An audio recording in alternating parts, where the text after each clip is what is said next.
안녕하세요. 주님께 영광 감사합니다. 오늘 이렇게 뜻하지 않게 함께 만나서 예배를 드릴 수 있게 돼서 너무나 감사합니다. 지금 태국에 못 들어간 지가 6개월이 지났어요. 지금 여기에 살아도 사는 것 같지도 않고 늘 불안하고 답답하고 은혜가 안 되는 그런 시기인데 우리 세안교회에서 이렇게 특별히 불러주셔서 처음에 머뭇거리지더라고요. 그런데 그 따뜻한 마음이 저한테 전달이 되어서 너무나 감동이 되고 또 이렇게 용기를 내서 올 수 있게 되었습니다. 말씀을 생각하면서 정말 이게 주님의 사랑이고 이게 믿음이고 이게 봉사고 이게 선교구나 하는 사실을 생각하면서 제 가슴이 다시 한번 뜨거워졌습니다. 오늘 본문 말씀 보면은 한 여인이 옥합을 가지고 와서 깨트립니다. 그런데 간단하게 기록이 되어 있는데 저는 그때 이 여인의 그 심정을 이 시간에 한번 생각해 봤으면 좋겠다고 생각을 합니다. 그 값비싼 것을 가지고 와서 주님께 드릴 때 이 여인은 그저 감사함으로 감동이 되어짐으로 자기 가슴속이 뜨거움으로 주님께 드렸을 것입니다. 그냥 예수님이 있으니까 갖다 드린 게 아니고 너무나 가슴이 뜨거워져서 주체할 수 없어서 누가 말릴 시간도 없이 그냥 가서 주님께 부어드렸던 것입니다.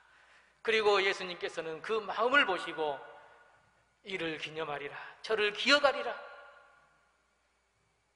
제가 오늘 또 우리 세안교회를 올라오면서 선교 120년 기념비를 보면서 왔습니다.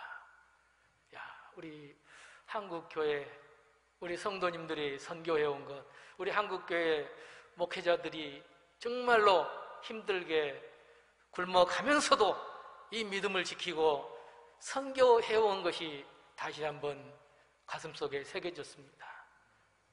오늘 본문 말씀도 그 뜨거운 열정, 그 주체할 수 없는 그 뜨거운 열정, 그것 때문에 주님께서는 기억되리라고 말씀을 하셨는데 이것이 바로 오늘 우리들의 성도들의 믿음이고 선교라고 저는 생각을 합니다.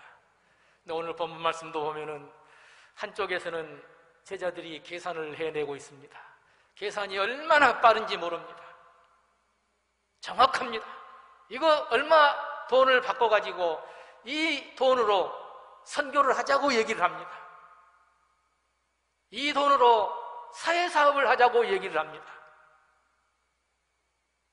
사회사업을 하면 우리 이웃의 가난한 사람들 얼마나 많이 도울 수 있겠느냐. 그런데 주님께서는 그 제자들의 계산이나 계획 따위는 생각하지 않으시고 그 여인의 그 헌신을 온전히 받으시고 나중에 이 복음이 증거되는 곳에 이 여인의 이름이, 이 여인의 했던 이 사건이, 이 일이 기억될 것이라고 말씀을 합니다. 믿음이, 오늘 우리들이 가지고 있는 그 믿음이 그렇게 뜨거워졌을 때에 선교가 되어질 줄로 믿습니다. 제가 선교사로 처음 나간 게 1990년인데 지금까지 저는 큰 일을 못한 사람입니다. 이름도 없는 사람입니다. 정말 나중에 앞으로 10년을 선교를 더 할지 모르겠습니다만 이름 없이 사라지는 것이 제 목표입니다.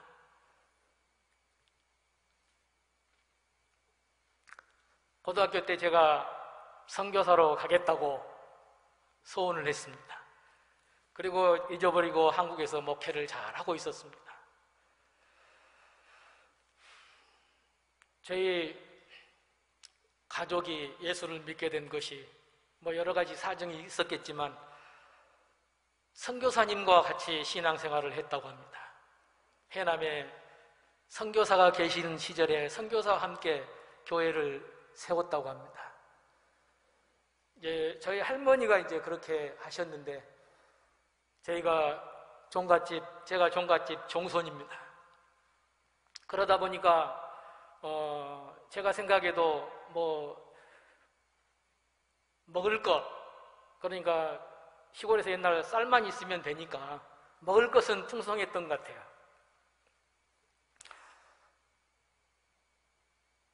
그래서 6.25 이후에 이북에서 내려온 그 고아들을 10대 청소년들을 남자 2명, 여자 1명을 할머니가 입양을 해가지고 학교를 보내주고 대학교까지 졸업을 하고 신학교까지 졸업을 하고 한 분은 목사가 되고 한 분은 고등학교 교사가 되고 또 여자분은 순천 쪽으로 시집을 갔다 오고 그래요.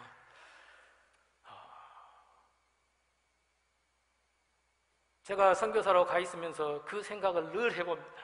제가 어렸을 때부터 함께 할머니와 함께 신앙생활을 하는데 종갓집 종손인데 신앙생활을 한다고 결국은 거기에서 살지 못하고 이주를 했습니다. 할머니 고향으로 가서 살았습니다. 제가 돌 되기 전에 이사를 갔다고 합니다. 그 첫 교회에서 제가 유아 세례를 받고 제가 돌 되기 전에 할머니 고향에 가서 살게 됐습니다. 어렸을 때 할머니 손을 잡고 늘 저는 할머니하고 늘 붙어 있었습니다. 거지들 배고프다고 밥을 늘 남겨놔요. 지나가다 그때 왜 그렇게 거지도 많았는지 몰라요. 식은 밥을 남겨놓고 제가 물어보면은 거지 주려고 그런다. 그러면 거지면 따뜻한 밥을 해줘야지 왜 찬밥을 주냐고 물어보면 언제 따뜻한 밥을 해서 먹이겠냐. 지금 당장 배고파 지나가다가 한 숟갈 얻어먹고 가야 되는데 그 찬밥이라도 줄 수 있는 게 그 찬밥을 얻어먹고 사는 게 선교사라고 생각을 하고 있습니다. 가족도 아니고 따뜻한 밥을 지어서 먹여야 되는 그런 가족도 아니고 우선 급하니까 찬밥이라도 배를 채워서 보내야 되는 그런 존재가 우리 선교사라고 생각을 합니다. 선교사는 그렇게 일을 한다고 생각을 합니다. 늘 할머니가 하는 얘기가 과일도 감도 저희 집 주변에 감나무가 한 10그루가 있었는데 감나무도 제가 다 따려고 하면 다 따지 말라고 봄에까지 그게 남아있어요. 새도 먹어야 될 거 아니냐, 까마까치도 먹어야 될 거 아니냐 그러면서 못하게 하더라고요. 제가 한 가지 기억나는 거는 어느 날 아침에 할머니 손을 잡고 집 주위를 도는데 겨울인데 자리를 보더니 이렇게 피워놓은 자리를 보더니 간밤에 여기서 거지가 자고 갔구나 그래요. 저희 집 안에서.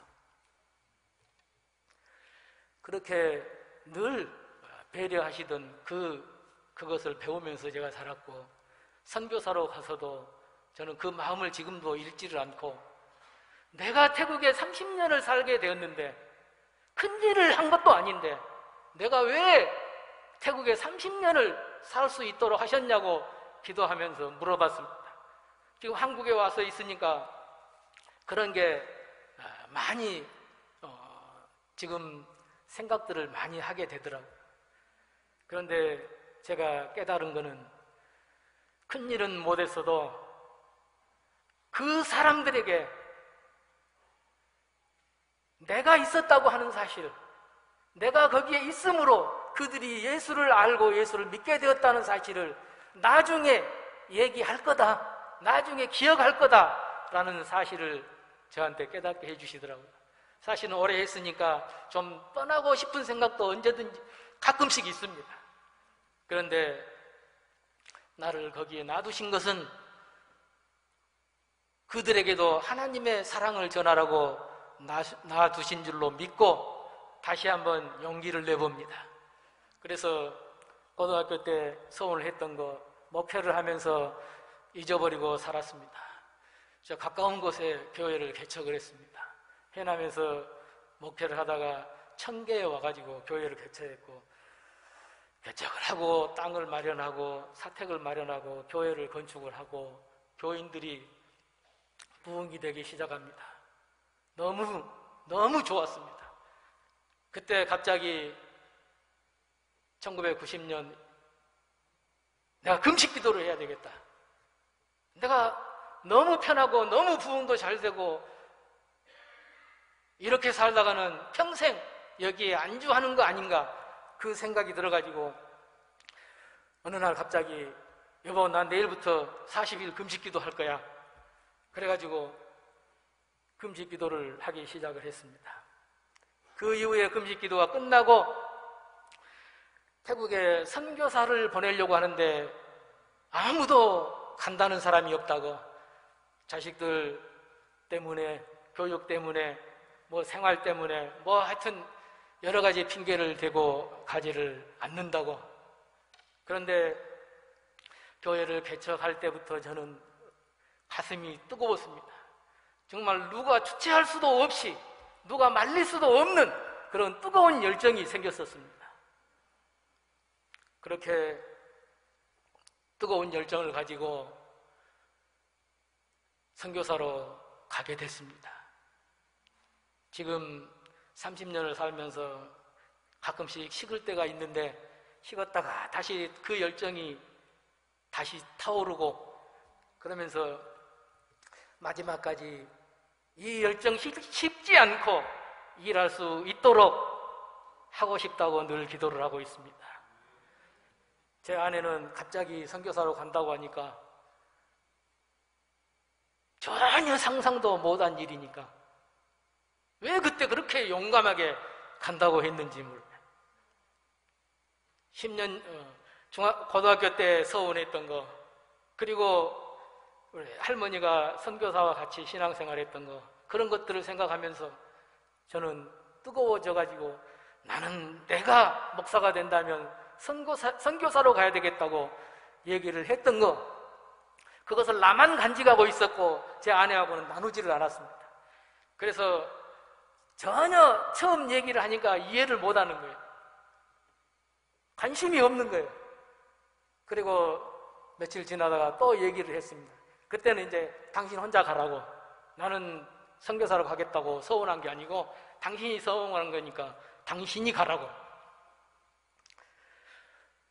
태국으로 가면은, 외국으로 가면은 그 당시에 다 죽는 줄 알고, 말도 안 통하지, 먹을 것도 없지, 먹을 것도 맞지도 않고, 먹을 것도 없고, 돈도 없고 하니까 다들 어렵다고 얘기를 하니까 우리 애들이 주위에서 얘기를 듣고, 제가 7살, 4살짜리를 데리고 갔는데 4살짜리가 이제 가기 전에 인사한다고 제가 여수를 갔습니다. 여수를 가는데 이 4살짜리가 도망을 가버렸어요. 나는 태국 안 간다. 주위에서 얘기 듣고 교인들이 하는 얘기가 듣고 자기 엄마가 하는 얘기를 듣고 태국 가면은 죽는 줄 알고 자기는 안 간다고. 그래가지고 교인 집으로 도망을 가버렸어요. 제가 처음 개척할 때 교인 집을 이 마구간을 하나 빌려갖고, 마구간 옆에 불 때면 방이 하나 있고 그거 빌려갖고 하고, 마구간에 비닐을 쳐가지고 교회를 거기 농도 들여놓고 그렇게 해가지고 교회를 개척을 했었거든요. 그런데 이 애가 그 집으로 가버렸어요. 그래가지고 아무리 데리고 가려고 해도 따라오지를 않으니까 지금 태국 가는 거 아니라고, 지금 가는 게 아니라고 아무리 얘기해도 소용이 없어요. 그래서 가버리는 거예요.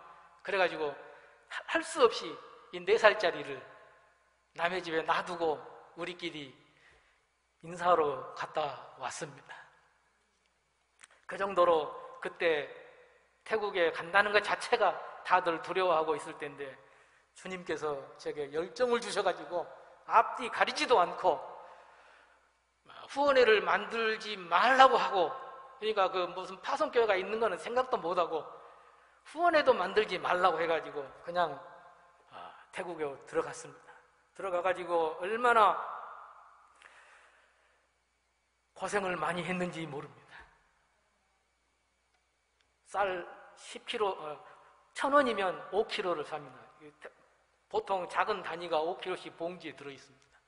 1,000원이면 5kg를 사는데 그 쌀이 떨어져가지고 못 먹을 때도 있었고, 얼마나 10년 동안 고난을 많이 당했는지 몰라요. 저는 그거를 고난이라고 생각 안 하고 훈련이라고 생각을 했습니다.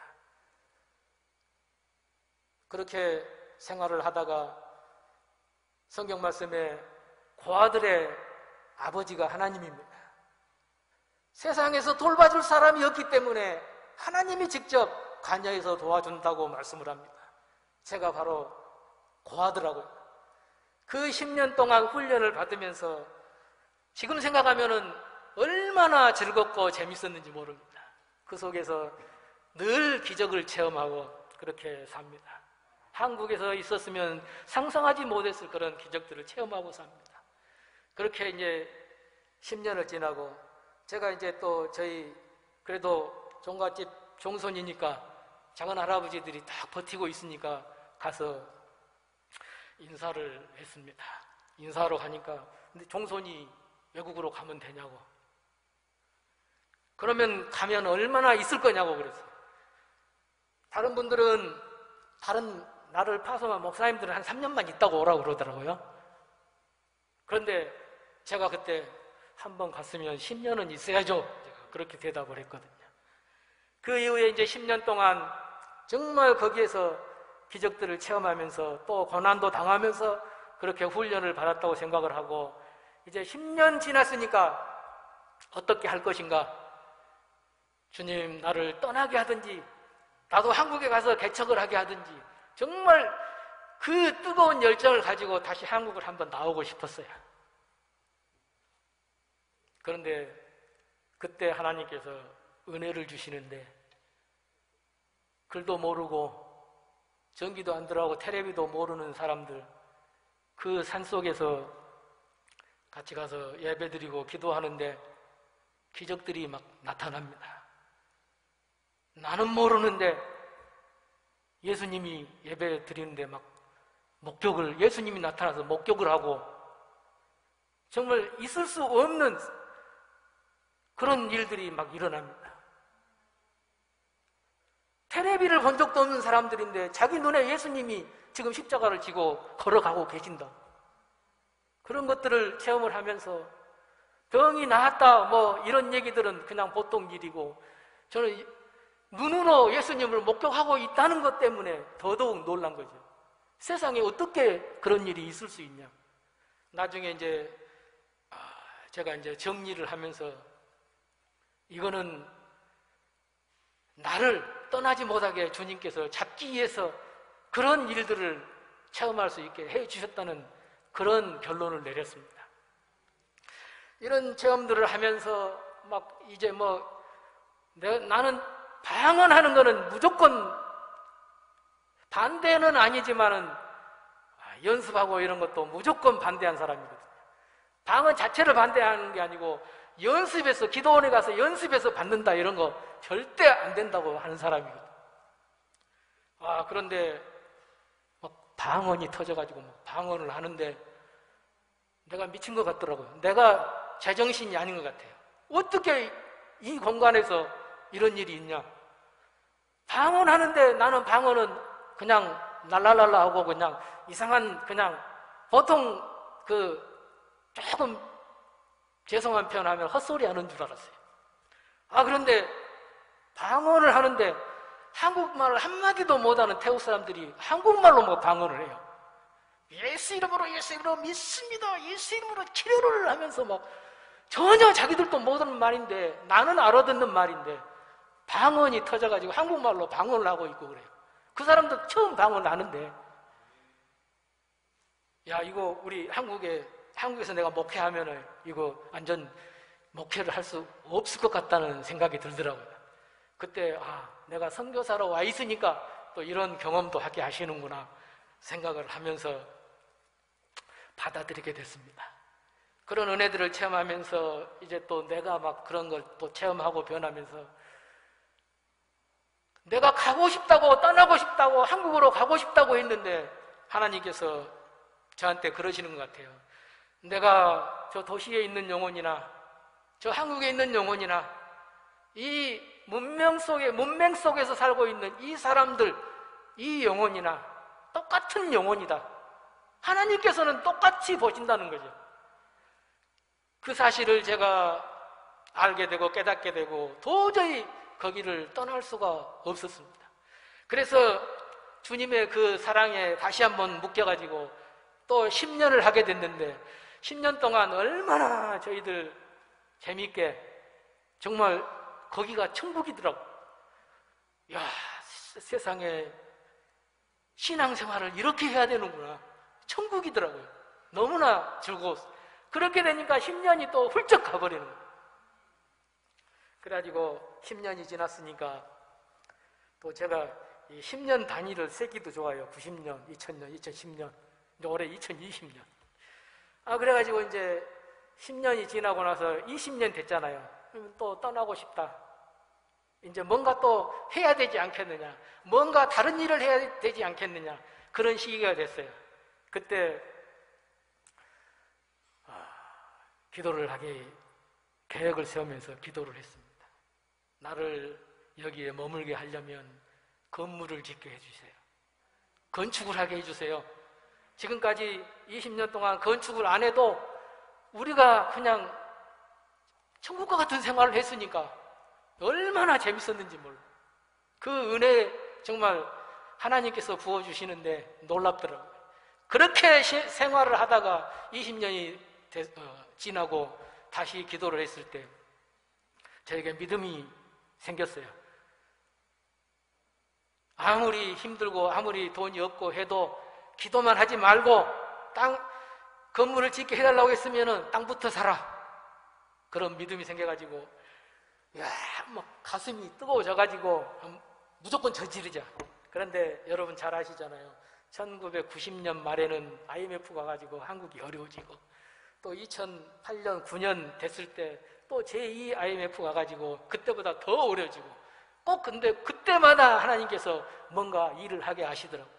그리고 이제 또 2020년이 됐는데 그렇게 해가지고 이제 그 건물을 땅부터 막 저질렀는데 IMF가 와가지고 제2 IMF가 가지고 엄청 어려웠습니다. 갚을 수 없는 상황인데 하나님께서 기적으로 땅을 대금을 치를 수 있도록 해주셨습니다.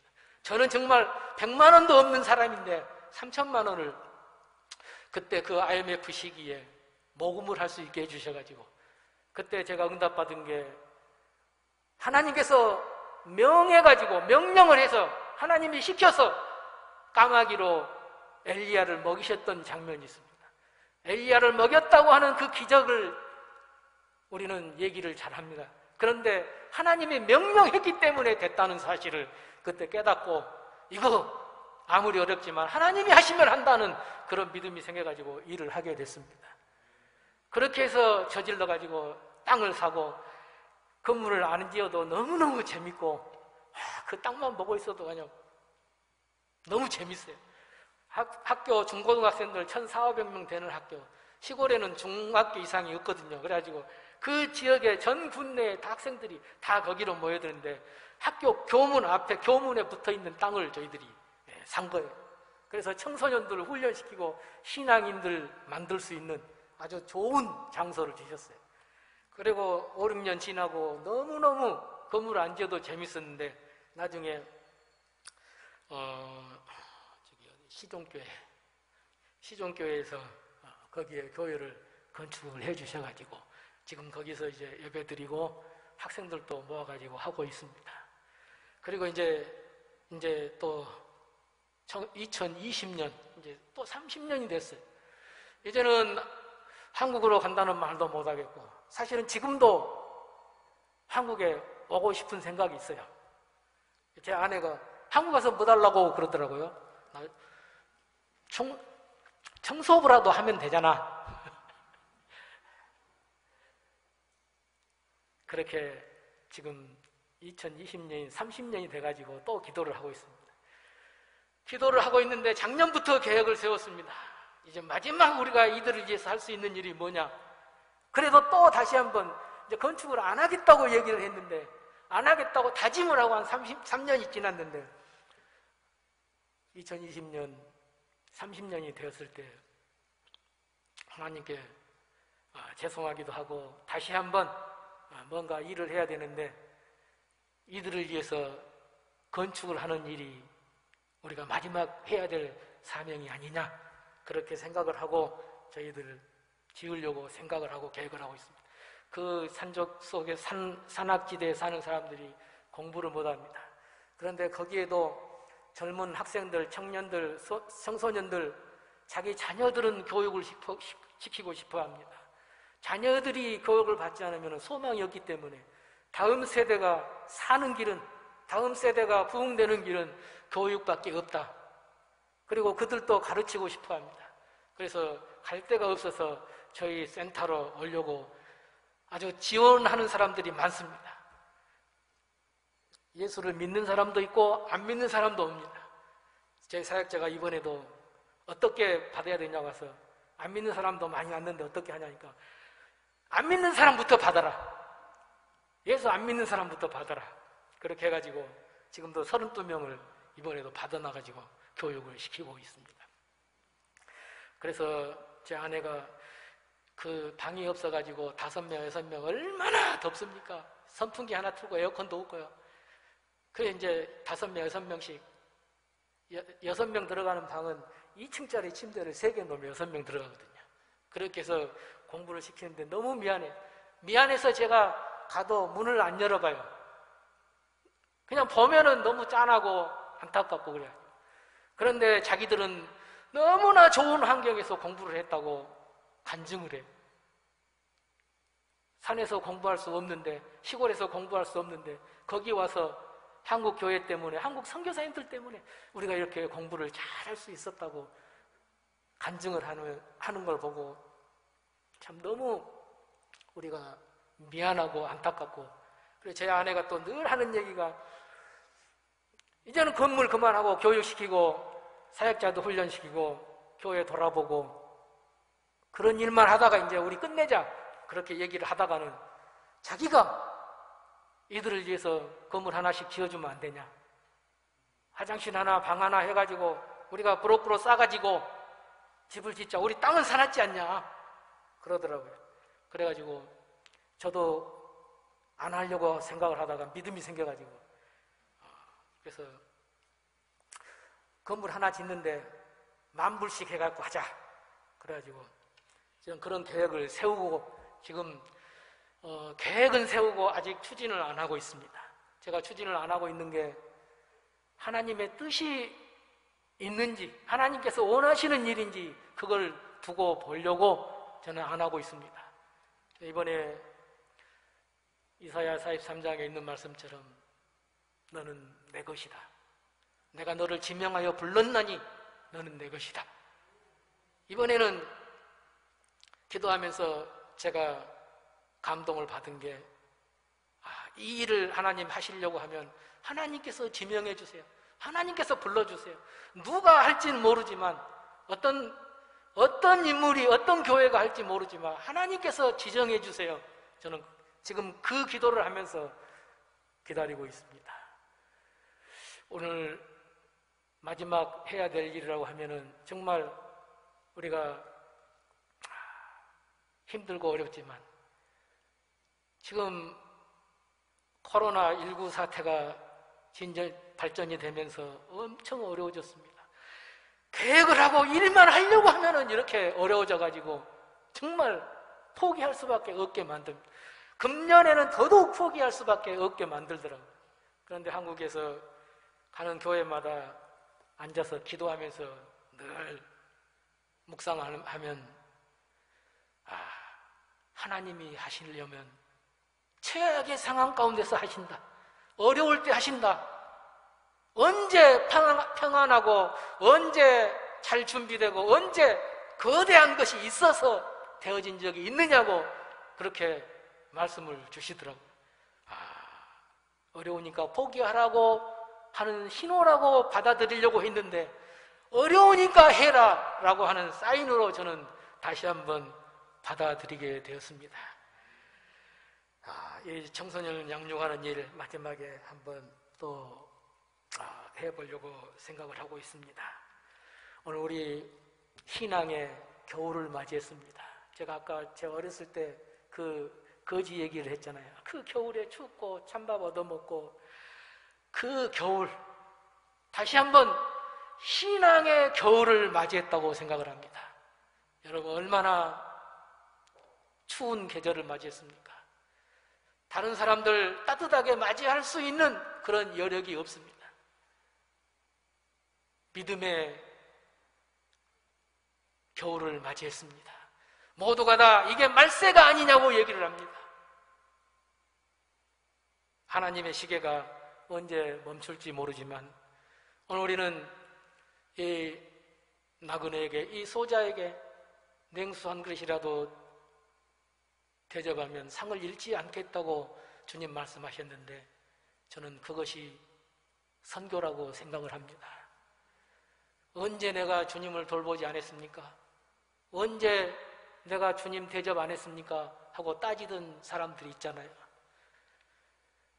주님께서는 내가 옥에 갇혔고 내가 병들었고 내가 힘들 때, 내가 굶주릴 때 나를 먹여주었고 돌봐주었고 치료해 주었다고 말씀을 하신 장면이 있습니다.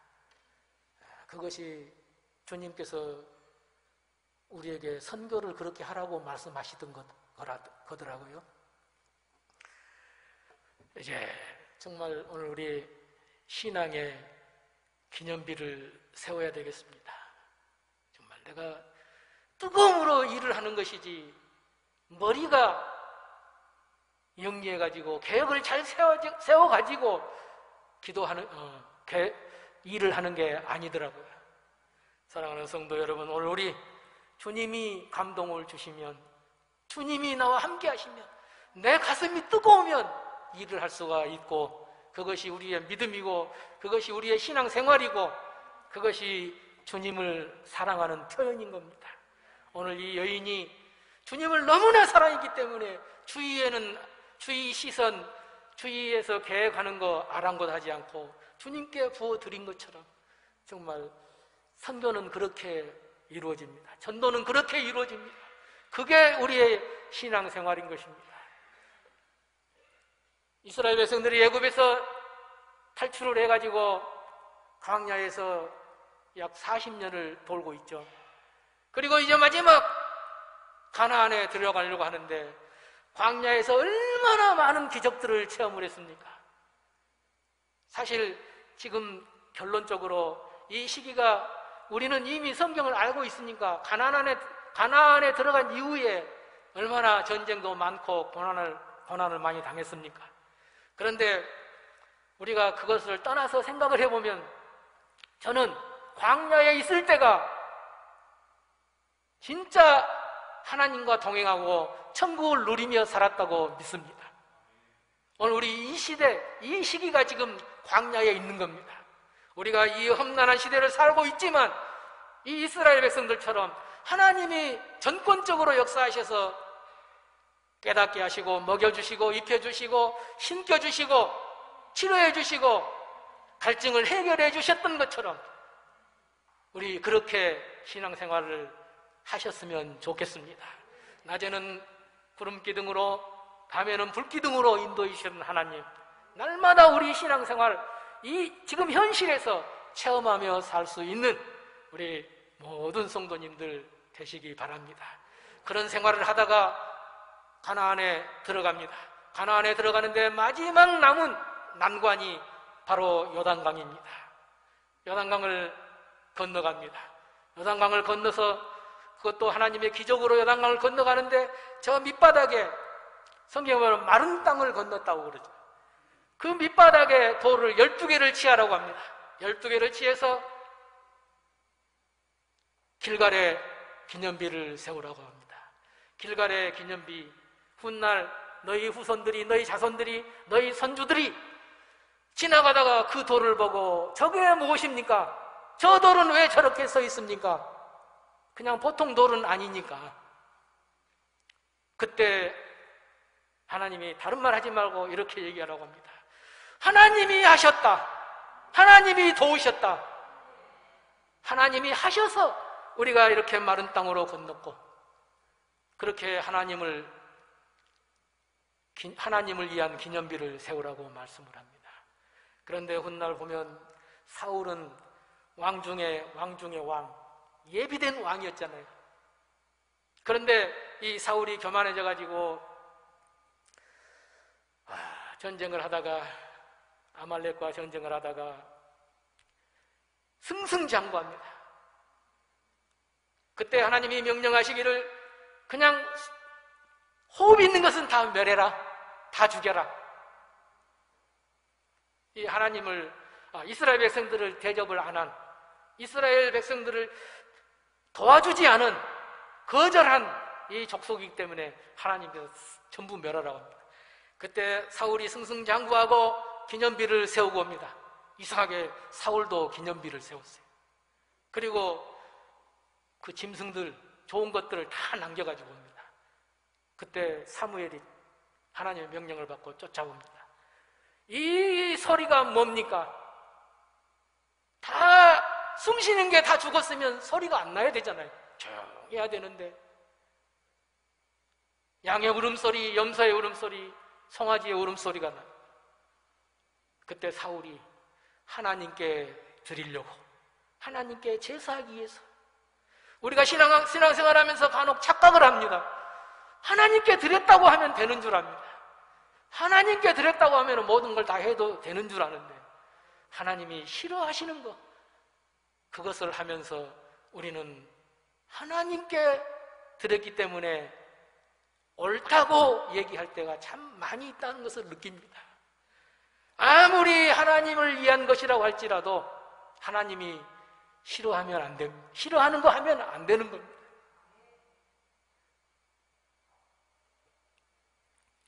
그 이후에 사무엘도 기념비를 세웁니다.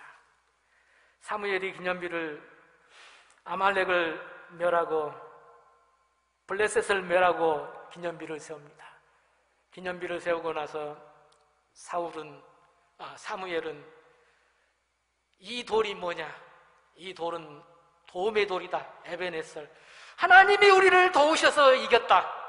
하나님이 도우셨기 때문에 우리가 여기까지 왔다. 그렇게 사무엘도 기념비를 세웠습니다. 오늘 우리도 정말 신앙생활 하면서 우리들도 기념비를 세워야 되겠습니다. 하나님이 하셨다. 하나님이 여기까지 인도해 주셨다. 하나님이 지금까지 도와주셨다. 힘들고 험난한 세월을 많이 보냈지만 그래도 돌아보면 주님 때문에 내가 있었다고 하는 사실을 고백할 수 있는 그런 신앙의 기념비를 세우며 살 수 있는 우리 성도님들 다 되시기를 바랍니다. 정말로 믿음 지키기 어려운 때입니다. 다 어렵다고 합니다. 얘기 들어보면은 이제 코로나 시대 이전으로 돌아가기 힘들다고 합니다. 그러나 제가 선교를 하면서 결론을 내린 거 한 가지가 있습니다. 선교는 이론이 아니더라고요. 계획을 잘 세워가지고 선교하는 게 아니더라고요. 저는 이론도 없고 학력도 부족하고 배운 것도 없고 또 연구도 많이 안 합니다. 그러나 마지막까지 내가 붙들고 나가야 될 것은 성경이다. 성경에 말씀하셨으면 한다. 성경이 살아있으면 된다. 초대교회로 가자. 초대교회 신앙인들을 본받자. 말씀대로, 성경 말씀대로 되어지는 선교를 해야 되겠다고 생각을 합니다. 많은 사람들이 이론을 세우지만 그 이론이 안 이루어집니다. 태국 선교 잘 될 줄 알았는데 정말 그 뜨거운 열정 가지고 가서 다 변화시킬 줄 알았는데 안 되더라고요.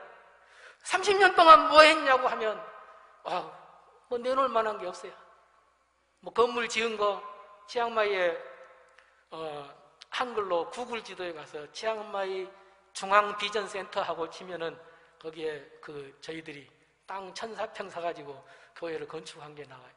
그리고 이제 220km, 230km 정도 떨어진 곳에 멜라노이라고 하는, 매홍선 멜라노이라고 하는 곳에 멜라노이 카렌 비전 센터 치면은 한글로 치면 그게 나와요. 이렇게 크게 두 군데 지금 선교 센터를 지어놓고 그 주위에 교회를 개척을 하고 관리를 하고 신앙인들을 양육을 하고 있습니다. 그럼에도 불구하고 나는 아무것도 한 게 없는 것 같은 선교사입니다.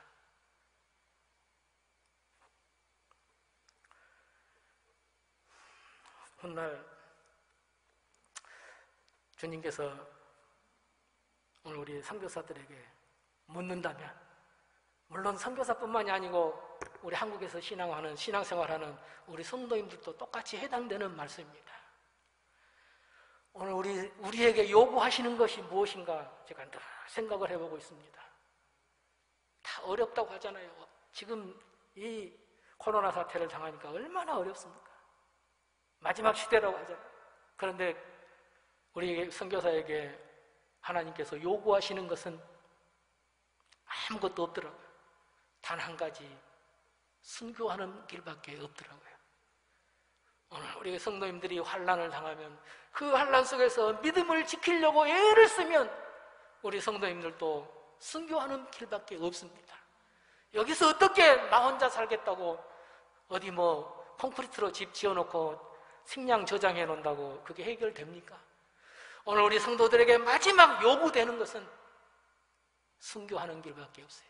계시록의 말씀 보면은 먼저 순교한 자들 우리 주님께서 흰 두루마기를 입혀주고 잠시 기다려라, 잠시 쉬고 있어라. 왜 쉬고 있어야 됩니까? 주님께서 말씀하시기를 순교자의 숫자가 차기까지 기다려라. 순교자의 숫자가 차면 이제 그때는 세상이 끝인 거죠. 많은 사람들이 세상 곳곳에, 세상 모든 곳에 복음이 전파되면 세상이 끝이라고 합니다. 그 복음을 전하려고 하면은 정말 방법은 한 가지밖에 없어요.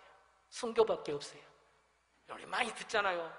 이슬람들만 해도 얼마나 공격적이고 예수 믿는 사람은 다 잡아 죽이는데 거기에서 끝까지 우리가 믿음을 지키고 믿음을 지킨다는 것은 순교밖에 없습니다. 우리 주님이 오늘 우리들에게 물어보실 때, 우리에게 요구하실 때 순교의 믿음을 보일 수 있는 우리 모든 성도님들 되시기를 주님의 이름으로 축원합니다.